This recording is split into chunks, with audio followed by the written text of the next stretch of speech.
Hello সবাই, কি অবস্থা? কেমন আছো? Welcome to our another mini blog. আজকে চলে যাচ্ছি বাচ্চাদের স্কুলে। আর বাচ্চাদের স্কুলে হচ্ছে হেড স্যারের সাথে আমার কিছু পার্সোনাল কাজ আছে। আর এর জন্যই হচ্ছে যাওয়া। অনেকক্ষণ ওয়েট করার পরেই তো আমি একটা অটো পেয়েছি। আর অটো দিয়ে হচ্ছে বাচ্চাদের সাথে স্কুলে চলে গেলাম। ওদের স্কুল গেটে নামার পরের যে ভিতরের ভিউটা আমার কাছে অনেক বেশি ভালো লাগে। তার কারণ হচ্ছে দুপাশে হচ্ছে এভাবে গাছ লাগানো। অনেক বেশি পরিপাটি আর সাজানো গোছানো। তো রাস্তাঘাটগুলো আরও বেশি সুন্দর ছিল। তো যেহেতু টানা ২-৩ দিন বৃষ্টি ছিল, সে কারণে হচ্ছে রাস্তাঘাটগুলো একটু অপরিষ্কার হয়ে আছে। আর এটা হচ্ছে সততা ক্যাফে, একটা রেস্টুরেন্ট। তো এটা সকাল বিকাল সবসময় হচ্ছে খোলা থাকে।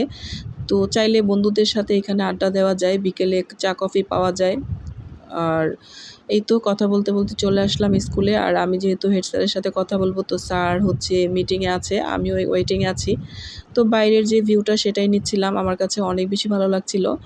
আর অনেকক্ষণ ওয়েট করছিলাম। এদিকে মেয়েটার আবার টিফিনও দিয়ে দিয়েছে। আমার অনেক বেশি ক্ষুধা লাগছে। তো আমি মেয়েকে নিয়ে আবার চলে আসলাম এই তো ক্যান্টিনে। আর এখন হচ্ছে এখানে এসে আমি হচ্ছে মোমো নিয়েছি, আর সেই সাথে এই তো পুরি নিয়েছি। তো পুরিটা হচ্ছে আমি খাবো, আর মোমোটা হচ্ছে আমার মেয়ে খাবে। তো মোমোটাও আমি একটা ট্রাই করেছিলাম। আমার কাছে খুব বেশি একটা ভালো লাগে নাই। তবে গরম, গরম পুরি ভাজাটা ছিল, সেটা অনেক বেশি ভালো লেগেছে। আর এই তো আমি স্কুল থেকে চলে আসছি বাসায়। আর বাসায় এসেই দেখি হচ্ছে আমার কুটুস বুড়িটা আমাকে দেখতে আসছে।